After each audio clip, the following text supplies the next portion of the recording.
Morning, ladies and gentlemen. It's December 5th, 2012 at 6 a.m. here in Miramar Beach, Florida. This is video number 123. Well, here it is. The USS Akutan dumped 3,000 tons of mustard gas bombs at the BP Deepwater Horizon well. End of statement. I've said it before, it was a Navy salvage operation. It was a Navy caused the explosion. Traveled underground at the speed of sound, forced that gas, that natural gas at the speed of sound up that wellhead. That's why the sensors didn't pick up on it. They're not designed to pick up on pressure changes traveling at the speed of sound. The Coast Guard pumped so much water on that platform against procedure and policy because they had to destroy the floating platform and snap the riser.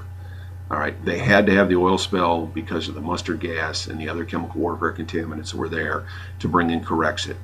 Period. That's it. All right, it was a man-made catastrophe.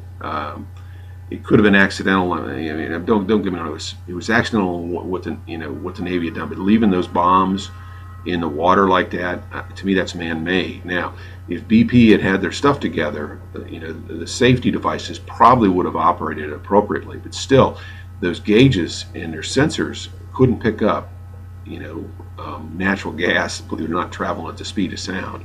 Do you realize the force that it takes to do that, to move a solid that fast? All right, so that's it. In the description, you can read it. It happened in March 1946 when the Akutan, and the cover story is amazing. The ship had some problems in Corpus Christi, had some problems in New Orleans. The crew loaded the ship with wearing protective gas masks. They left New Orleans. Somehow they ended up going east, dropped these bombs, and we're talking, let me go through this. This is 6 million pounds, ladies and gentlemen. 6 million pounds. That's 600 10,000-pound bombs, or 100 semi-truckloads of bomb. Can you think about that? 100 semi-truckloads of bomb. So you can get the picture of the explosion. If one exploded, did all of them explode? Did half of them explode? But that kind of force, all right, traveling down through the earth underground. Now the water is a different thing. I don't know if you all know this. Water, not seawater necessarily, but H2O is the only non-compressible liquid on the face of the earth. You can't compress water. Salt water is a little bit different because you can compress the salt, which is Na, and I don't remember way back in chemistry. So I put the coordinates here. There's a difference between the wellhead and where the platform is. There's a difference there. I give you the bounding coordinates aren't exact. And remember, this is Block 252 in the Gulf of Mexico. It's about 40 miles from the Mississippi River going into New Orleans. So now I want to read a quote to you. This is from Dr. Richard Albright. He's an attorney and an author. But what do we do when the threat comes not from abroad, but from the Department of Defense, the DoD itself? What if our own worst enemy is the same institution that's charged with defending us? And I've been telling you that, ladies and gentlemen. That's why I'm classified as a terrorist. That's why 127,000 vets can't buy guns. And that's why 127,000 vets are in the instant background check program. All right. Our government is afraid of the vets because they took an oath to the Constitution, not to the DoD, but to the Constitution. You need to look into this. All right. 35% of our combat troops are now on a list. All right. So when you get pulled over, you get run through the list. And many of them don't even know they can't purchase a gun. And I've talked about that in another video. I'm going to move on. All right, I want to thank some heroes and some of their families for coming forward and confirming this gross man-made catastrophe.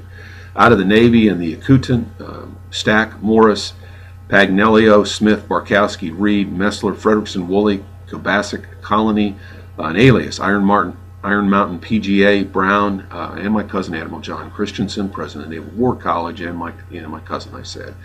His previous command, I love this, the Board of Inspection and Survey. It's a United States Navy organization whose purpose is to inspect and assess material conditions of the United States Navy vessels. As you know, the Akutan left the bombs and went to Corpus Christi. My cousin was a commander down in Corpus Christi too. The ship sat in quarantine Never sailed again. This ship was less than 2 years old, ladies and gentlemen.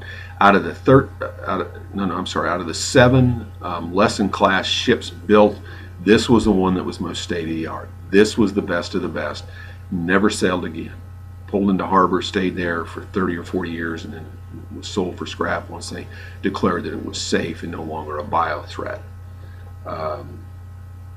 Again, I want to thank NOLA.com reporters, Times-Picayune reporters Mark Schiffelstein and Michelle Kupra, who confirmed the existence of chemical warfare weapons and type in New Orleans, burial locations, etc. All these people disclosed this information at their own peril. The bloggers, which I've listed, these are the manipulators that manipulated me into finding out information and confirming it. A lot of this information I have, and you got to go get a second source. Now, some of them aren't how do I say this? We can be off a few minutes on locations, even 20 minutes. But when you're talking 6 million pounds of bombs, we could be off 100 miles and it wouldn't make a difference. Let me emphasize that. That much, that type of explosion, all right, will definitely travel underground. Okay. The ship was quarantined. Radio calls, its signal was November Juliet Kilo Whiskey, were recorded and positions were noted. Now let me move on to video 120 about Concord Spur. That New Orleans is located between Children's Hospital, where they used to do the CIA. They had a nuclear accelerator located down in Tchoupitoulas. How they disposed of the contaminants, I don't know. But you had Children's Hospital, Ottoman Park, out to Ochsner. All right. The Corps built this massive structure, thereby destroying Concord Spur. Did they ever find the bombs? No. Now they're coming in, it's called the Fly. It's this park off Ottoman Park. All right, and they're going to raise the levee. Just out of the blue, they're going to raise the levee. Well, they know they got a real problem. I mean, the BP oil spill lit a fire under the Department of Defense, because there's 2 reasons I want to emphasize this. One is they don't want these explosions like they have had. And the second reason, they don't want chemical warfare weapons getting into the hands of terrorists. And that's the problem, all right? The Army publicizes, maybe about 14 locations throughout the United States where these weapons are, all right? The classified number is significantly higher, all right? They give enough to the public so the public concentrates on that. That's misinformation, all right? They know that they're going to go to these places. They know, they're going to look around. That's what they're going to talk about. But the real key is to find the places that nobody's talking about. And then what they do is they classify you as a nutcase. They say you're crazy. It doesn't exist. But ladies and gentlemen, they do exist. Our government they have become, the federal government is an expert government at putting out propaganda and misinformation. Look over here, the problem's here, but look over here, don't look at the problem. We're doing it right now with the national debt. I digress. All right, now I lived 1 block from Concord Spur in New Orleans, and I want to emphasize something in the Fly. I lived at 216 Walnut Street. You can confirm that. All right, USA Military Insurance, my insurance, okay, came in immediately after the storm, informed us they were going to settle with us because of the long-term medical issues. I was devastated. I couldn't believe it. What? And they photographed my wife and I. They asked if we had allergies, and my wife said yes. He said, you can't go in the house. I took him up the house, opened the door. He condemned everything without walking in. All right. The generals at the Pentagon informed General Robles and General Mollering, the president and the chairman of the board of USAA, to settle with all policyholders of USAA in Orleans Parish immediately, ASAP. So they did. They wrote me a check. I had my first check within 24 hours. They knew about the Katrina virus. They knew about the lab experiments at Tulane University, which was 5 blocks from my house. They knew about the lab experiments and the research at Ochsner Hospital as well as Tulane Hospital. Ochsner Hospital was about 20 blocks from my house, and Tulane Hospital was downtown New Orleans. All right, so they settled. The next thing is Thompson Hayward, who I talked about before. I delivered chemicals to, picked up chemicals. They delivered chemicals to me as a kid. Thompson Hayward got bought up by Harcross. Harcross had a Agent Orange factory, again 20 blocks from my house, straight north. They were mixing Agent Orange in open vats outside. It was a terrible thing. How could they do that? How could, the people that lived around them had medical problems, but it never got big time press because it's New Orleans. It's the chemical and chemical warfare capital of the world. And I lived by all this stuff. All right. Now, Let me go through, as a kid working in this chemical business with my dad at Akutan Corporation in Des Moines. All right, now these are unclassified locations that I'm going to talk about. And I've listed 13. So you got the Gulf of Mexico. You can read these. In New Orleans, I'm not going to concentrate on the Gulf of Mexico, but I'm going to talk about English turn and the chemical warfare weapons and regular bombs, or an English turn. New Orleans, Lakeview, research facility, the Ninth Ward, unknown number in the Ninth Ward. Obviously, you know that the Ninth Ward levee, they said failed. It didn't fail. It was on a protected canal, ladies and gentlemen. That did not fail. All right, and I want to say that again. The Marigny Bywater in New Orleans, millions of pounds. Poland Avenue warehouse was down there, now closed. A lot of it started being removed in 2009, 2010, 2011.